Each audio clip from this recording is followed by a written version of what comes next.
What up, what up? It's your boy, Georgie350, and you were listening to Once Upon a 785, the dopest podcast in the Midwest. Let's get into it.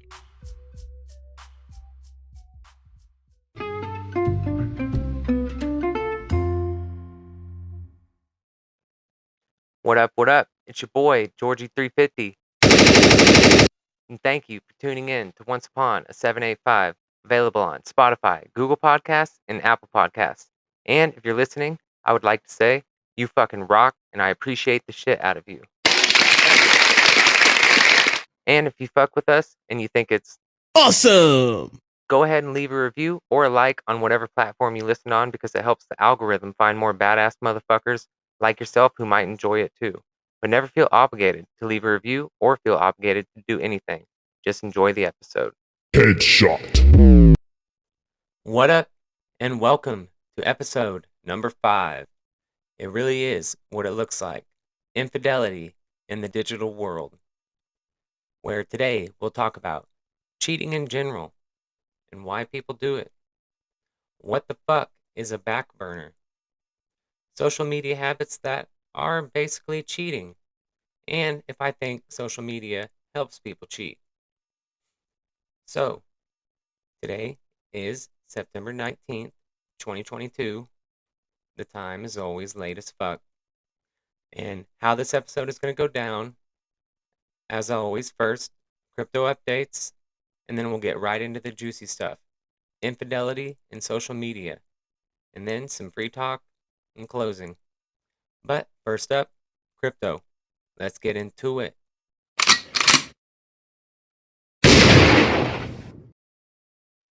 All right, so as always, I'm getting all my information from coinmarketcap.com, and my last recording fucked up, so I had to reload it and get back into it. So hopefully this recording goes well, because nothing sucks more than having to fucking redo something that you already fucking did like 100 million fucking times. So, let's head over to the gainers and losers. Today is a horrible day in the crypto market. At the time of this recording, there is 3 top gainers. Helium, H&T, is up 2.42%, trading at $4.48 a coin. Then we got True USD, stablecoin, trading at $1, 0.03%. Dumb that they even have that, but whatever. And then we got Algorand, up 0.02%, trading at 0.3096 a coin. And then the losers is horrendous, from down 17% to down 10%. I mean, we got Ethereum Classic down, Curve down, EOS down, Ravencoin, LidaDAO, Terra, Uniswap, Polkadot, Terra, Litecoin, Chainlink, Ethereum, Zcash, Shiba, everything is down. And so, that can be pretty discouraging. And it can also deter people from wanting to invest, because if you've ever been curious about it, or you know someone, and now would probably make you want to say, fuck that, why would I invest in crypto when it's tanking? Well, that's exactly when and you should invest in crypto. You got to buy low, sell high. And so I understand investing can be overwhelming, but there is a free app that will pay you to learn about different cryptos and their blockchains. This app is nonetheless Coinbase, a secure online platform for buying, selling, transferring, staking, and learning about different cryptocurrencies. So, what the fuck are you waiting for? You can head on over to Coinbase.com or download the Coinbase app for iOS or Android. And when you register, use my link. It's in the description. When you buy or sell $100 or more on Coinbase, we'll both get $10 in Bitcoin. Take it or leave it. And if I'm being honest, I've probably made like over $100 in free crypto just by taking those quizzes. And with those quizzes, it's pretty much impossible to not pass the test. So it's impossible to not get the money. So, I mean, multiple choice, guess until you get it right, free money. Who the fuck doesn't like free money? If you don't like free money, I don't know what the fuck's wrong with you. But that's all I got for crypto updates. So let's get right into the juicy stuff: infidelity and social media.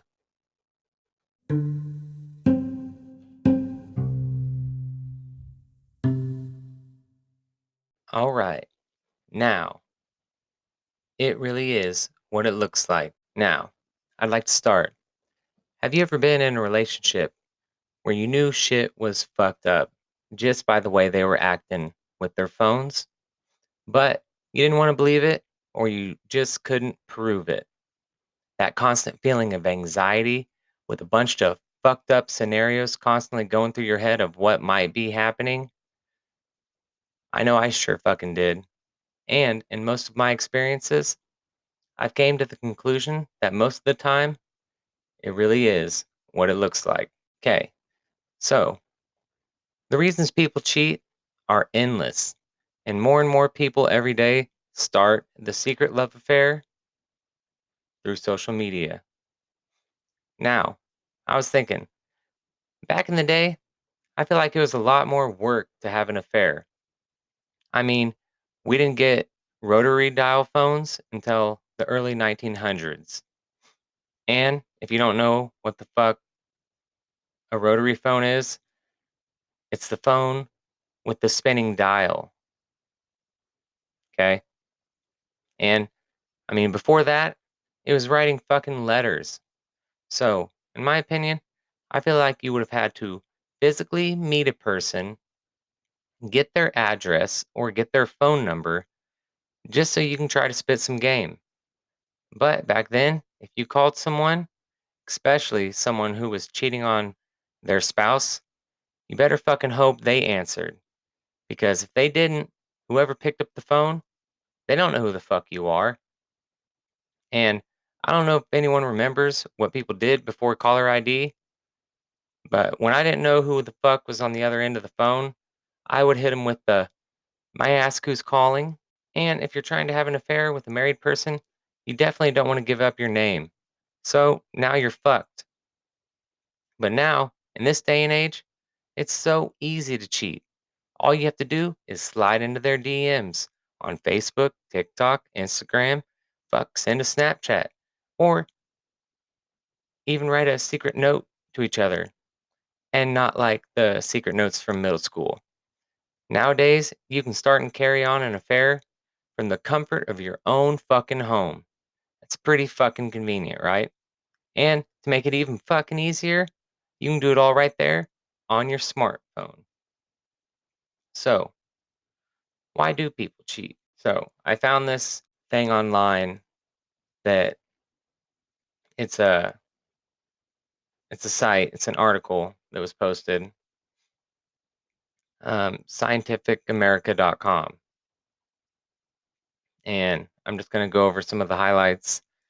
They did a study on why people in relationships cheat, and here they say, cheating is a ultimate relationship violation, and it's a relationship killer.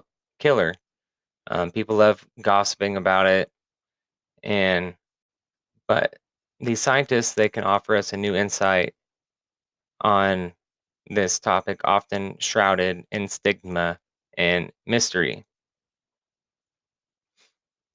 On this investigation, it included 495 people, 87.9% of whom identified as heterosexual, who were recruited through a participant pool at a large U.S. university and through Reddit message boards with relationship themes. These participants admitted to cheating in their relationship and answered the question at the root of the mystery: why did you do it? And this analysis revealed 8 key reasons: anger, self esteem, lack of love, low commitment, need for variety, neglect, sexual desire, and situation or circumstance. Now, these motivations not only influenced why people cheated, but how long they did so, their sexual enjoyment, their emotional investment in the affair, and whether their primary relationship ended as a result. Okay, so most of us, when we think about cheating, we think about, sex. But it is rarely just about sex itself. Most of these people who did this, they felt some form of emotional attachment to their affair partner, but it was significantly more common in those who reported suffering from neglect or lack of love in their primary relationship. So, around 2/3 of participants admitted to expressing affection toward their new partner, and about the same proportion engaged in sexually explicit dialogue with them. Roughly 4 out of 10 had intimate conversations, while 1 in 10 said, I love you. Those who reported feeling less connected to their primary partner experienced greater emotional intimacy in the affair, perhaps a way as fulfilling that need. Similarly, when infidelity was linked to lack of love, individuals found the experience more intellectually and emotionally satisfying.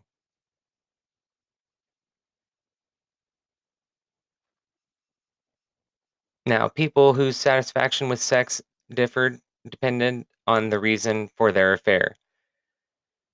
People reported feeling more sexually fulfilled when they cheated because of desire, lack of love, or need for variety. Those who cited a situation as their primary cause were far less satisfied. Much of the sexual activity was limited to kissing, 86.7%, and cuddling, 72.9%. In fact, the study found that only half of the cheaters reported having vaginal intercourse. Pretty wild. Now, the reason for infidelity also greatly impacted its length. In some cases, the relationship was brief, while others were a lot longer and deeper. Those who cheated because of anger, such as a wish to seek revenge, or lack of love or need for variety, had a longer affair, while those motivated by the situation, such as those who were drunk or overwhelmed and not thinking clearly, ended it early. Women also had a longer affair on average than men. So women cheat longer than men on average. Huh. Okay. In the end, only a third of the participants ultimately admitted the cheating to their partner, their primary partner. Only a third. That's fucked up. And women were more inclined to fess up than men. Those who came clean were more likely to have cheated out of anger or neglect rather than sexual desire or variety. This suggests that their confession was possibly a form of retribution and a way to exact revenge instead of a way to clear their conscience. The participants who confessed were also more likely to form a committed relationship with the affair partner. Now, while infidelity is typically a clandestine enterprise, some cheaters were less careful than others, perhaps intentionally. Those cheating because of lack of love went on more public dates and displayed more public affection towards their partner. PDA was also common for those seeking variety or looking to boost their self esteem. On the other hand, situational cheaters were less inclined to cheat out in the open, perhaps because they hoped to return to their primary relationship without getting caught. So, is an affair really a relationship killer? Ultimately, the fate of the participants' primary relationship depended less on the act itself and more on what motivated it. Cheating was more likely to end a relationship when it arose from anger, lack of love, low commitment, or neglect, and it was less likely to do so when the infidelity was circumstantial. Now, only 1 in 5 of the relationships ended because of the affair. The same number of couples stayed together despite their primary partner finding out, while slightly more stayed together without their partner discovering their infidelity. The remaining relationships broke up for other non cheating reasons. Rarely did infidelity lead to a real relationship. So, only 1 out of 10 of the affairs ultimately turned into a full fledged commitment. So, that's pretty fucked up if you think about it. I mean, you know, if you're worried about getting cheated on, you need to think about, are you giving them all they need? There's a whole bunch of shit that can go into, play. It just blows my mind. So, if you ever been cheated on, you know what it's like. If you've ever cheated, you need to stop being a fucking dick. You know, it's just, yeah, it's fucked up. But let's move right along. Now, we're going to get in to back burners. But first, let's take a little commercial break. We'll be right back.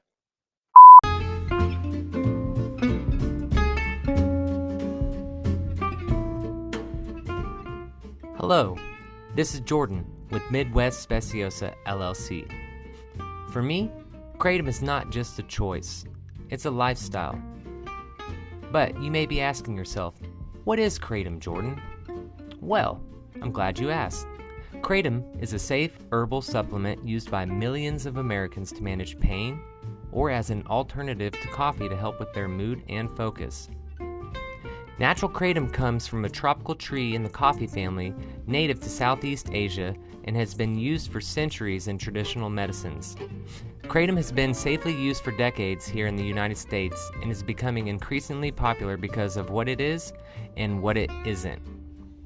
Kratom is not a drug, not an opiate, and not a synthetic substance.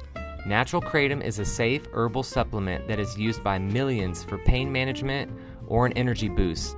Despite coming under attack because it's not a prescription drug, many Americans are turning to kratom to help them eliminate chronic pain, a drug dependency, or as an energy boost. They say kratom gives them relief from constant pain, and many, myself included, say it saved their lives. That's why more and more Americans are benefiting from it daily. See if kratom could help you or someone you know. Here at Midwest Speciosa LLC, we offer free samples for all new customers, whether it's the first or the millionth time you've tried kratom. The first ounce is always free. Midwest Speciosa LLC. Plants over prescriptions.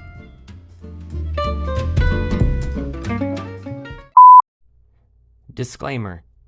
This product has not been evaluated by the Food and Drug Administration. This product is not intended to diagnose, treat, cure, or prevent any disease. Keep out of reach of children. Therefore, any information presented is solely as the opinions of Midwest Speciosa, in which do not claim in any way, shape, or form to be medical professionals providing medical advice. Midwest Speciosa LLC cannot be held responsible for and will not be liable for the inaccuracy or application of any information whatsoever herein provided. The U.S. FDA has not approved kratom as a dietary supplement. You should consult your physician when taking any medication along with kratom. Pregnant and nursing women as well as anyone under the age of 21 should not use kratom. All information presented here is not a substitute for or an alternative to information from healthcare practitioners. Please consult your healthcare professionals about potential interactions or other possible complications before using any product. Yay! And we're back. And man, I'm not gonna lie, it's probably gonna be one of the best sounding ads I'll have on this podcast ever. But moving along, back burners. Okay, so now sometimes a friendly slide into the DM is just that, but it can be the start of something way more than that, starting from just a photo like, comments, or a simple fucking emoji. It allows people to slowly but surely find potential future romantic partners. It's the small things like this that, even if someone isn't interested in doing anything drastic anytime soon, they want to keep their options open. This is what we call back burners.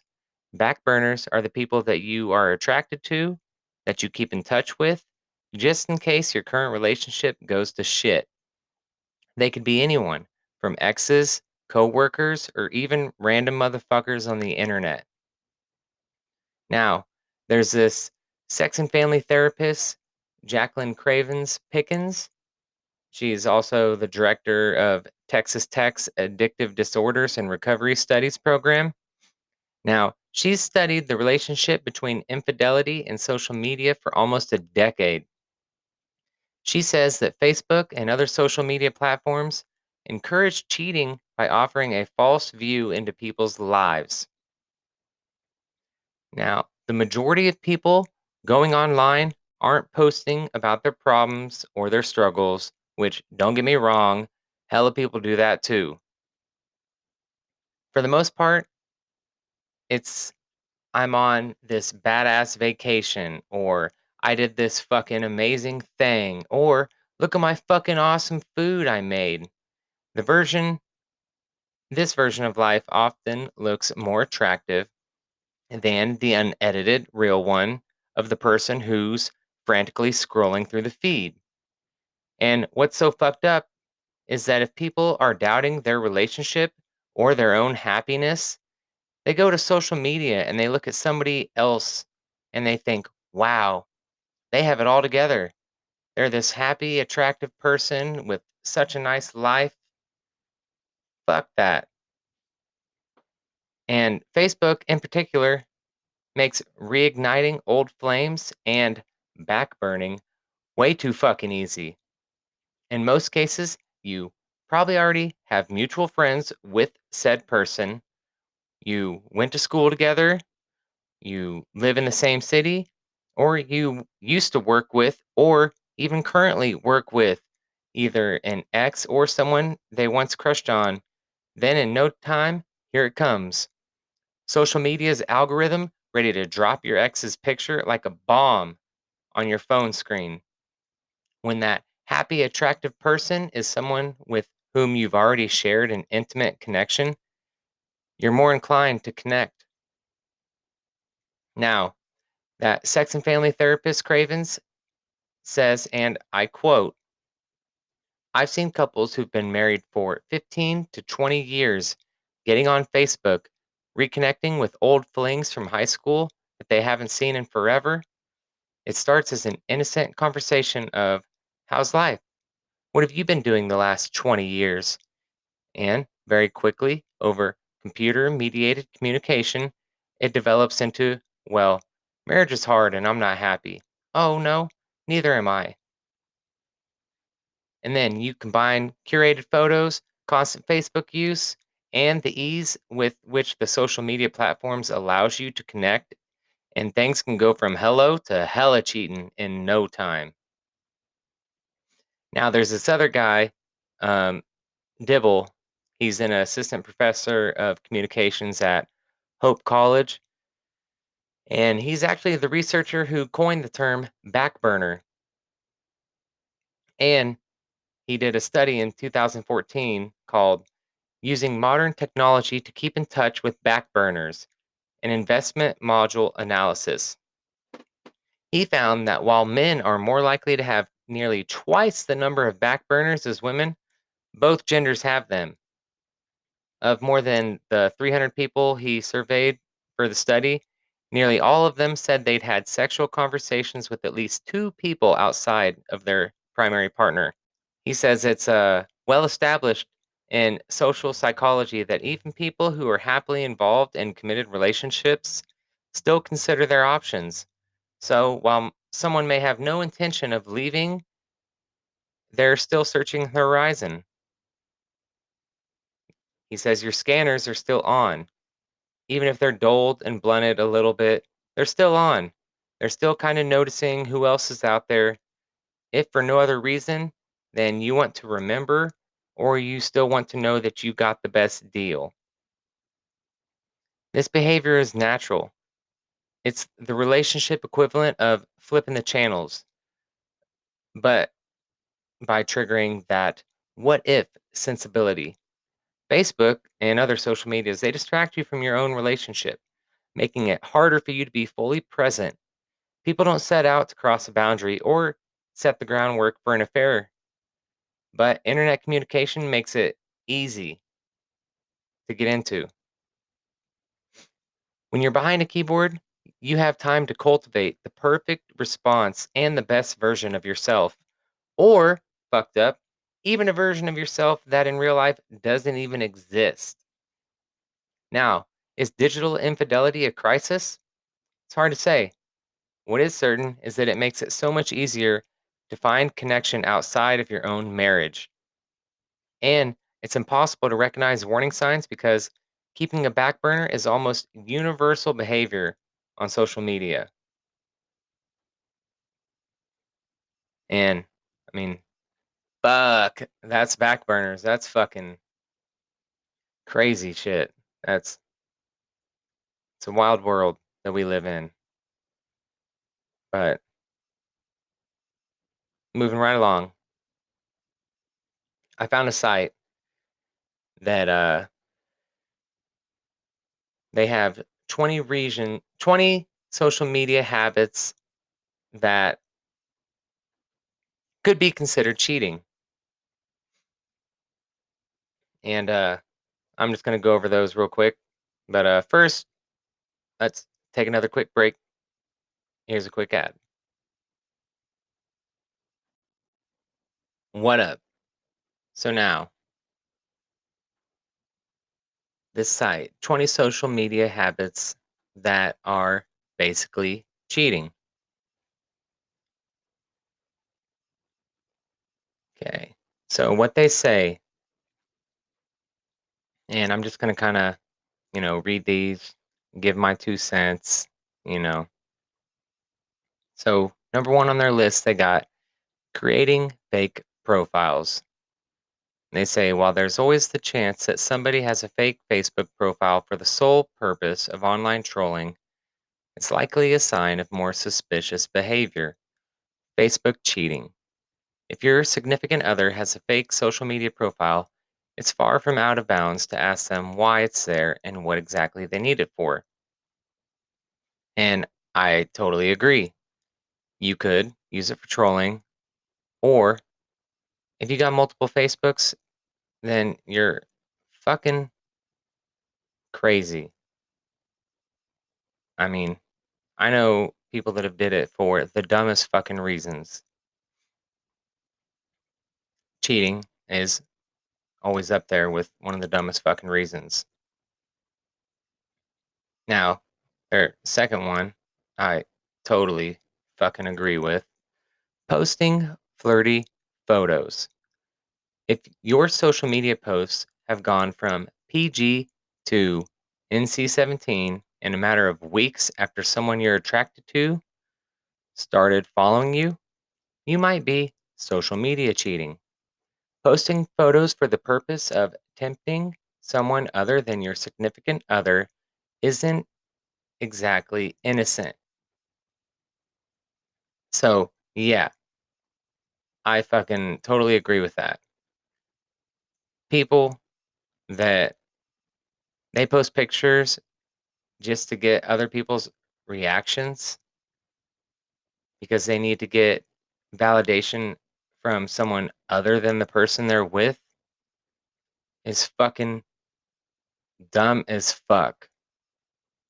Why even be in a relationship if the person you're with,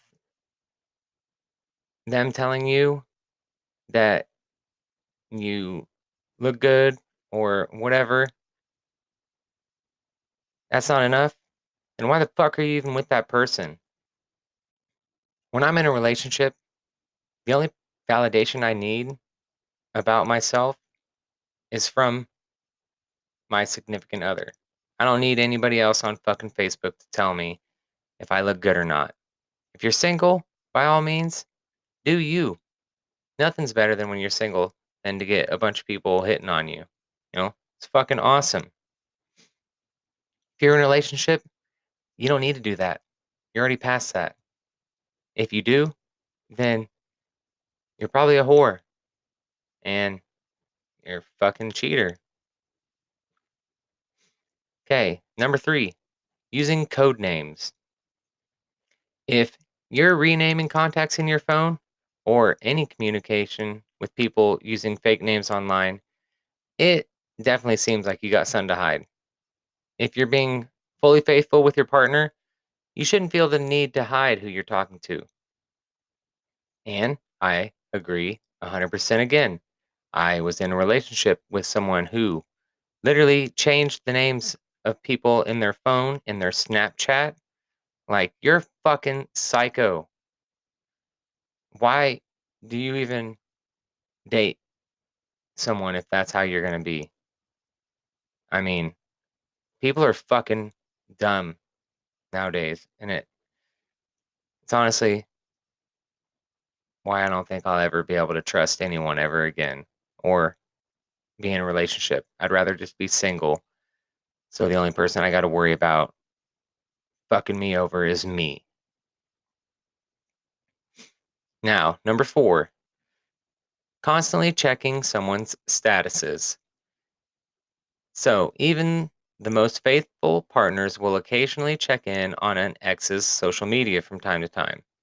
However, if you're constantly looking for updates and new photos, you're taking time away from your partner with this social media cheating, and you're on a slippery slope towards infidelity. Yeah, if you got to constantly check up on someone, then why not go fucking be with them? Never get into a relationship if you're still hung up on someone else. That's fucking stupid. Now, number 5, I agree with 100% also. Following people you want to hook up with. Following someone on Instagram solely because you think they're hot is not as innocent as it sounds. If you don't know someone, but you choose to follow them for their looks alone, you're admitting your attraction and trying to connect, neither of which are exactly above board.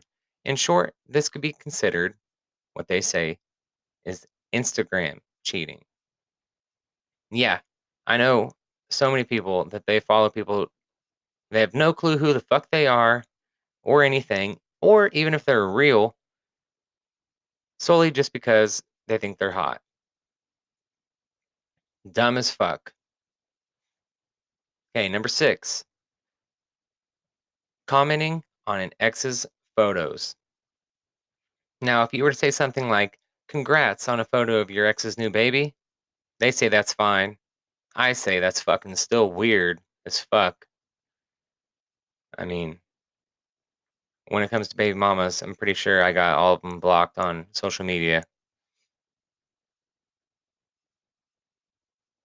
except maybe one. But I know 2 of them are definitely blocked, and they will probably stay blocked. So, future person who's in a relationship with me, just know you ain't got to worry about me commenting on none of my ex baby mama's bullshit because fuck that. But they also say if you were to comment on an ex's picture and say, wish I was there with you on a photo of them sunbathing in a bikini, that's not as innocent. And that begs me to question why the fuck do you even have your ex on social media if that's how you're going to talk to him when you're in another relationship with somebody different? It's fucking dumb. Moving on. Number 7, sending flirty DMs. Those flirty DMs you're sending to your Twitter crush aren't without repercussions. while you may be safely behind a screen. If your partner saw that you were telling someone else how hot they were, wouldn't you consider that social media cheating? Absolutely. If you're telling anybody else that they're hot, why the fuck are you even with, you know, me? If I had a girlfriend that was doing that, I would be super pissed. Like, why even bother? You're just leading someone on. All these people are down to play all these stupid fucking games, and it fucks with people. It really does. I don't think people know what it does to people emotionally. But number 8, confiding in someone other than your partner.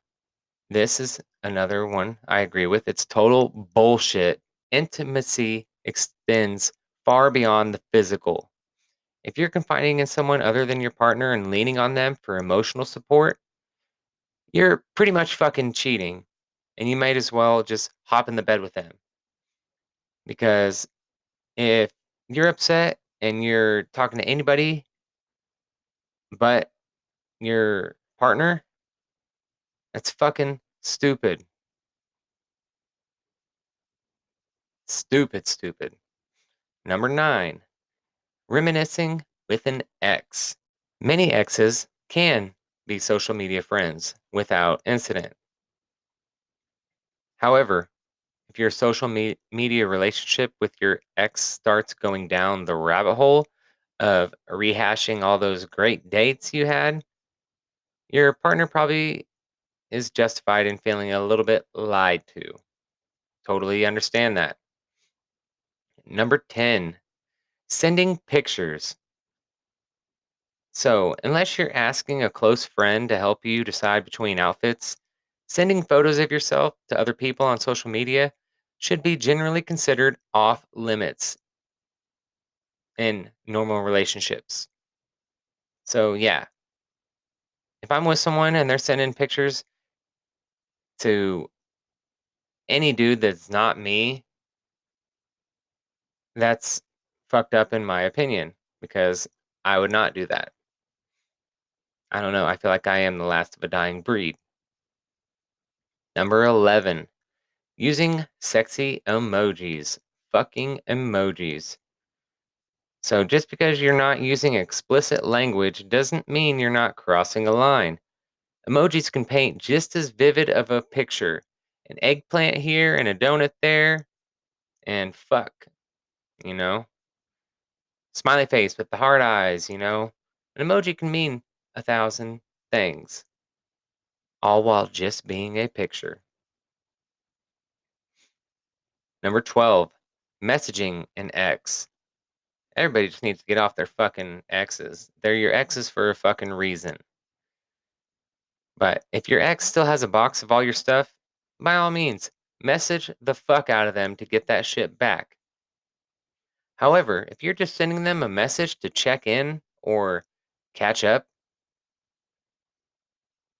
I wouldn't be surprised if your significant other is less than pleased with this act of social media cheating, they say. Which, fuck yeah. I don't want someone to be messaging their ex, at all. I don't believe in being a motherfucking, you know, possessive, you know. But I also think there's a line that needs to be drawn about what is acceptable and what is not when it comes to exes, all this social media shit, and maybe I just have a lot of trust issues. I don't know. But number 13, deleting your search history.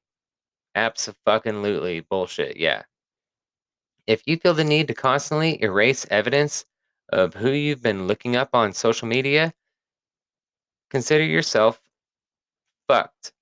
If you genuinely think there's no problem with what you're searching for on social media, there shouldn't be any reason to hide it from your partner. I agree.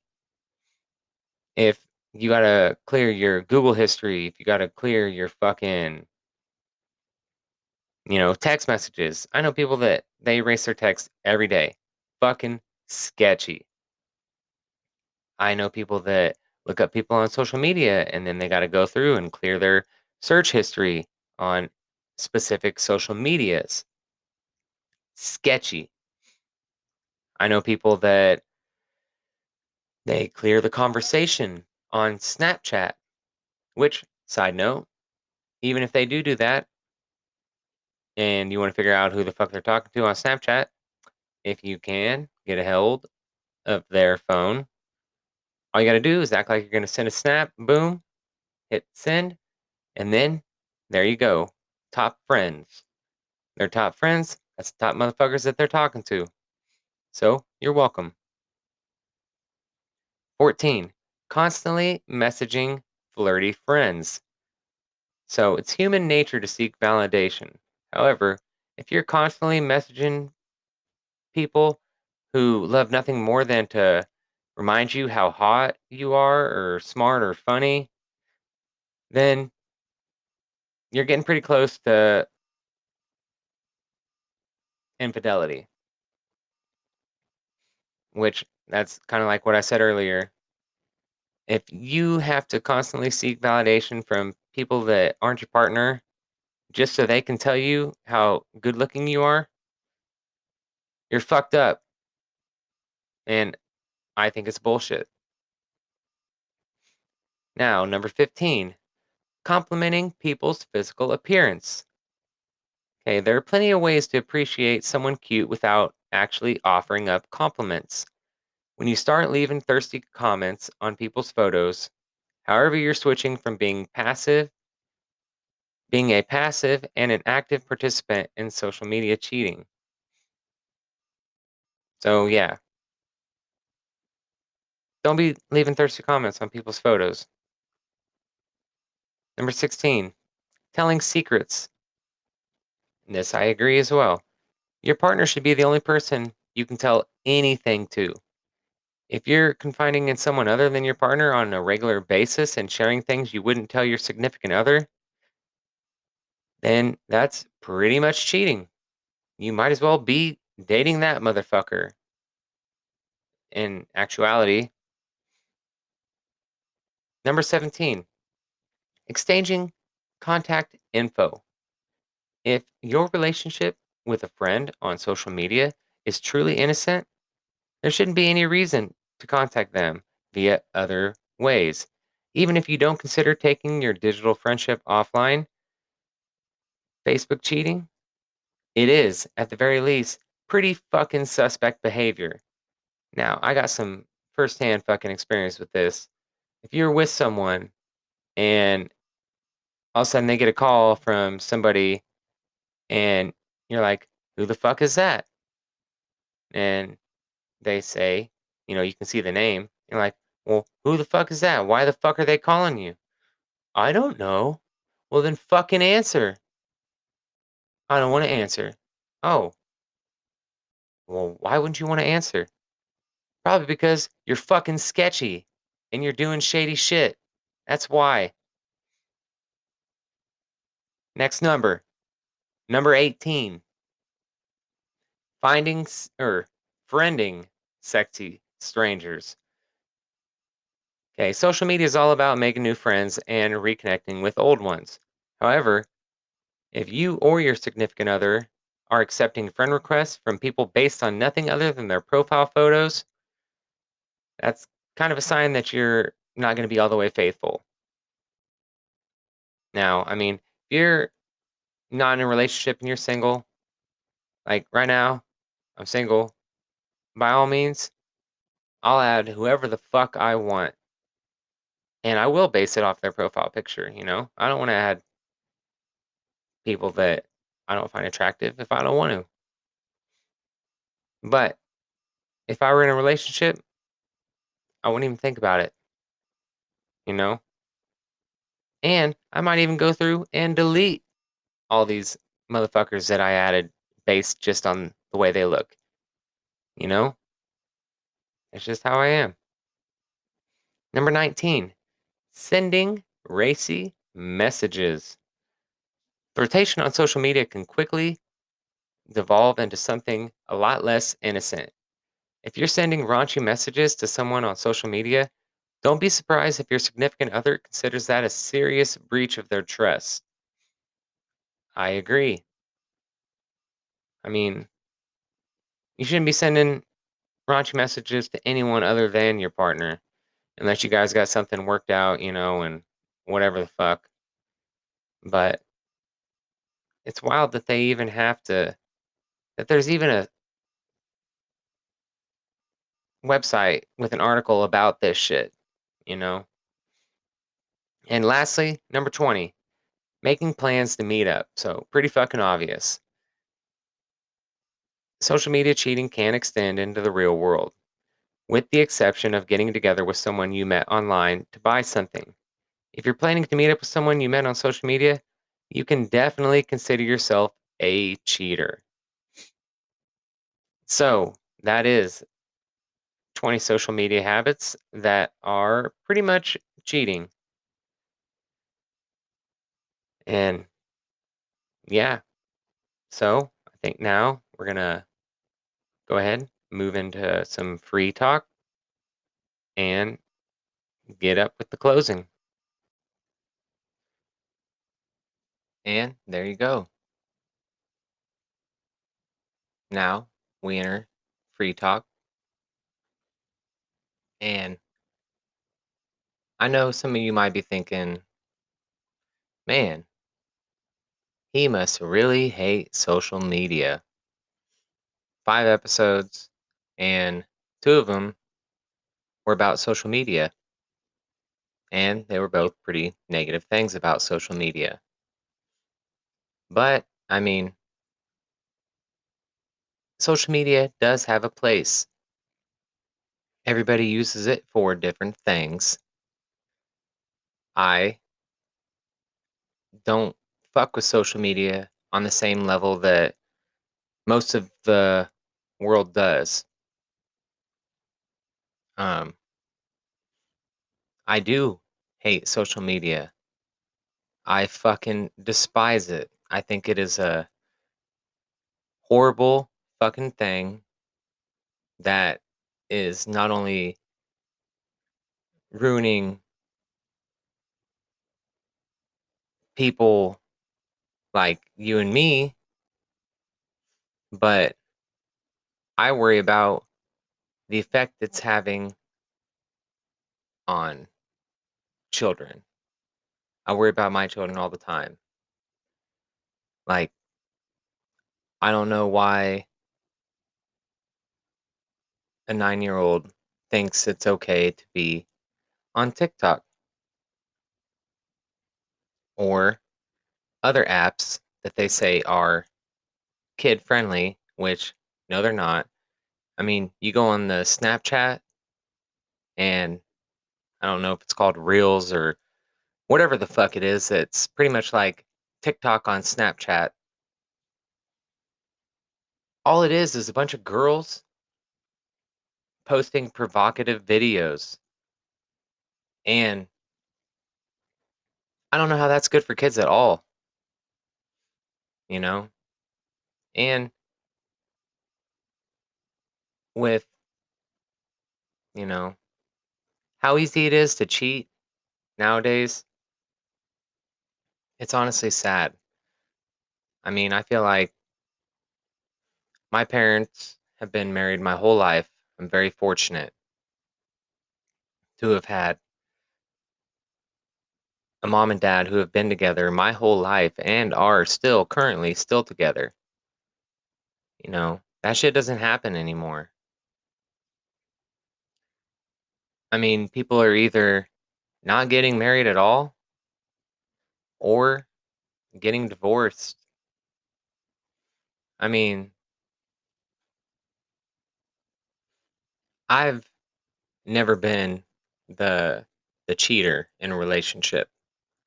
So I can't really give you any input on that on why people do it because I've never did it. So I don't know why. I mean, I've had opportunities, yes, but I mean, I don't know. I could do some of the most fucked up shit to, you know, say a corporation. I'll go and not now, but I mean, back in the day, it wasn't nothing for me to go into a store and steal a bunch of stuff, you know, or it was nothing for me to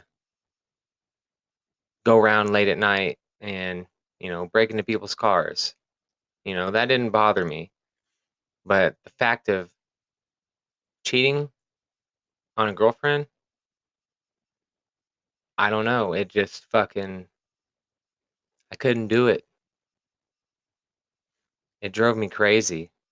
The one time that I could have been counted cheating, me and the girl were on a break at the time. And I just remember I was fucked up and I was at this hotel and there was a bunch of us there and we were partying. And this girl, she would just not stop trying to touch my dick. It was fucking weird. And I mean, I was like in and out of consciousness and I ended up having sex with said girl who wouldn't stop touching my dick. And I wasn't even dating the girl and I felt so guilty about what I did. I don't know. And so I was like, fuck it. I'm going to tell him. I don't care. And I was getting ready to, drop the bomb on him. And I ended up finding out that they were fucking cheating on me with someone they were going to school with the whole time, had been. And to top it, they were shooting up pills together. Fantastic. And then I was like, and to think that I felt so bad over that one thing that I did when we weren't even together. And it was like, it was nothing for them to tell me that they had been and were going to continue on seeing this person that they started seeing while we were supposed to be in a relationship. It didn't even phase them. I don't get how someone can act a certain way when they're with the person that they're with and act like nothing's going on, everything's normal, when they're actually living a double fucking life, acting completely different with somebody else. And people do it all the time. Now, given it is a lot easier to do, I'd assume, if you were on a phone, just texting and whatnot. But even then, you know, that's how I can always tell when something's up. You know, a phone will tell a whole lot about someone, and you don't even have to get inside it. Just how they act with it. Do they have it on silent? Do they leave it upside down? Does it ring? Does it ring a lot? Do they get a bunch of snaps? There's just, so many things, you know. I always thought that, when me and a girl got into a relationship, there was a time, like in one of my last relationships, we deleted all the dating apps together, because why the fuck do we need dating apps if we're dating each other, right? It's pretty fucking stupid to keep. And it wasn't nothing to have each other's passwords, you know. To this day, I still I only have a few instances where I was sweating giving a girl my phone who I was dating. And it was never ever for cheating, you know, but just that feeling of being able to just, they say, "Hey, can I use your phone real quick?" And you just hand it to them. No problem. They got their thumbprint linked in already, you know? That's the kind of shit that kind of relationship that I'm looking for, you know? 100% trust, because if there's anything less, then I don't want to fuck with you. And I mean, I can't say once a cheater, always a cheater, because I got to give everybody the benefit of a doubt, you know? I don't think just because you were once a drug addict that you're going to become a drug addict again. But, they say once a drug addict, always a drug addict. Even if they don't do drugs, they're still an addict. So, would it be once a cheater, always a cheater? Even if you aren't still cheating? Possibly. So that's why I'd rather I feel good to know that I'm not a cheater. That I can say, I've never cheated on anyone that I've been in a committed relationship with.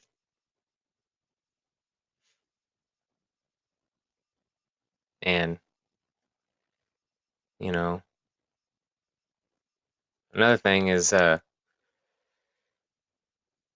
yeah, maybe I do hate social media because, yeah, social media, like, it can cause a lot of jealousy too, you know?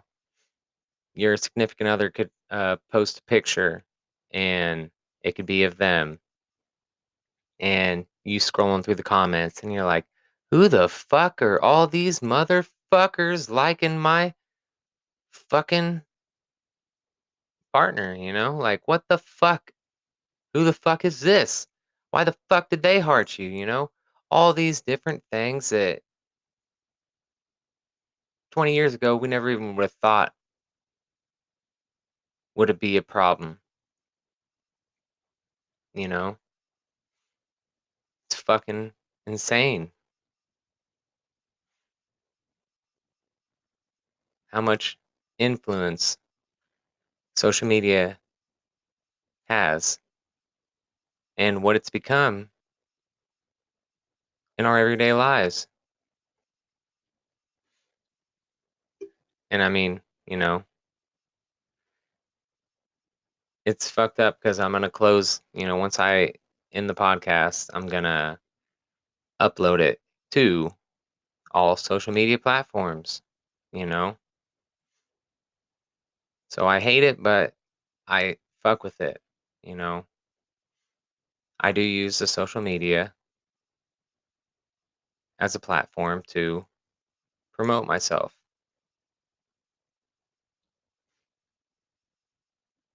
But cheating?